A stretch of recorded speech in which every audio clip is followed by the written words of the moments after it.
Assalaamu calaykum waraxmatullaahi tacaala wabarakaatuhu. Kulanti wacan oo wanaagsan daawadayaal ku soo dhowaada muuqaal cusub.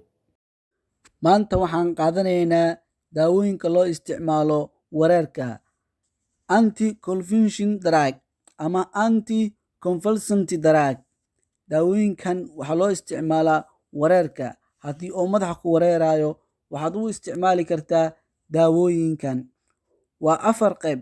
Kow, waxaad qaadanaynaa maanta midda koowaad luminal oo ah tablet ay ku timaado waxaana ay yareysaa wareerka.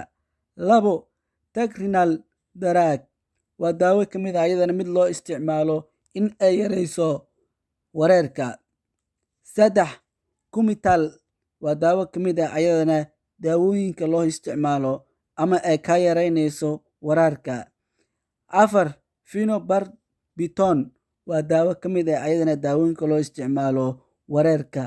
Haddii 4tan daawo aad isticmaasho waxaa kaa yaraanayo wareerka ama cabsida weliba depressionka oo zaa'idka ah. 4tan daawo Soomaaliya waa laga helaa waana isticmaali kartaa. Sababtoo daawooyinkan inta badan waxay yareeyaan wareerka maskaxda ku yimaado. Halkan ayaan kusoo koobaynaa cashirkeena. Wabillaahi tawfiiq.